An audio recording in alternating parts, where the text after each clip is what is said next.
we are becoming more self-aware, which is really fantastic in and of itself.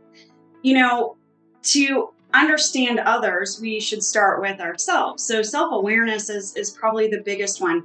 Another big one is also that mental health has really found a voice in the last decade or so. And this has really opened the door for people to talk about anxiety and stress within the workplace.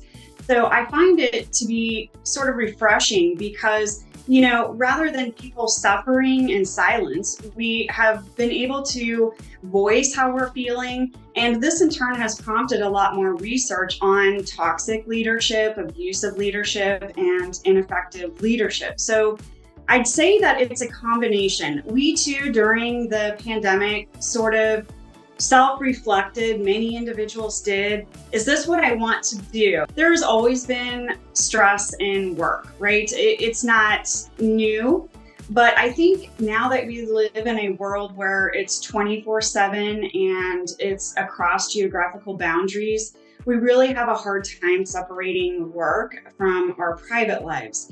And that also has played a big role.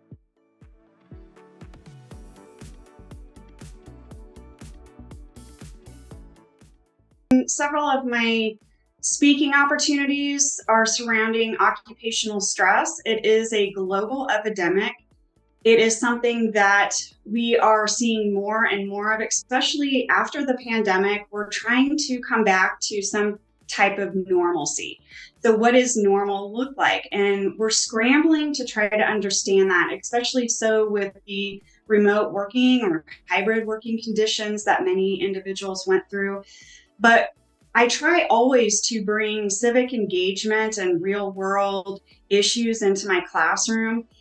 And for that reason, it's always current, meaning my research is always on track because I want to give my students the most up-to-date information. My focus was really on occupational stress and the effects that it has on those followers.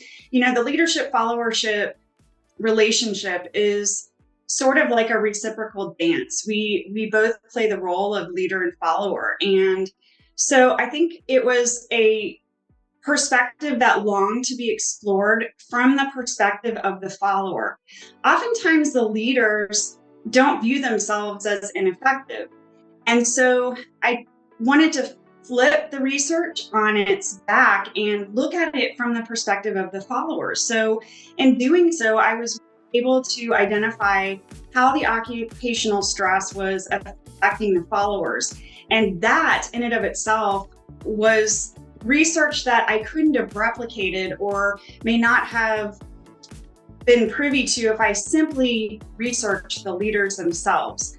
So it was a different take on leadership and followership. And from that perspective, I think it offered new insight coming from a different lens from the follower. I think any student, regardless of time and history, will experience stress, whether it's, staying up all night trying to complete a project or writing a research paper or studying for an exam. So I think stress is something that every instructor should really be keen on and discuss with students.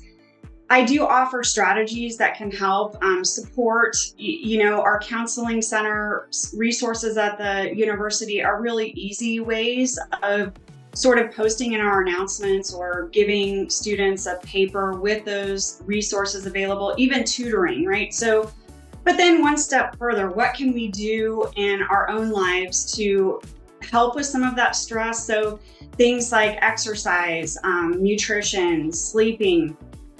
So I try to offer them things that they can do without really changing their daily habits or lives, real easy that they can incorporate. And I find that to be helpful.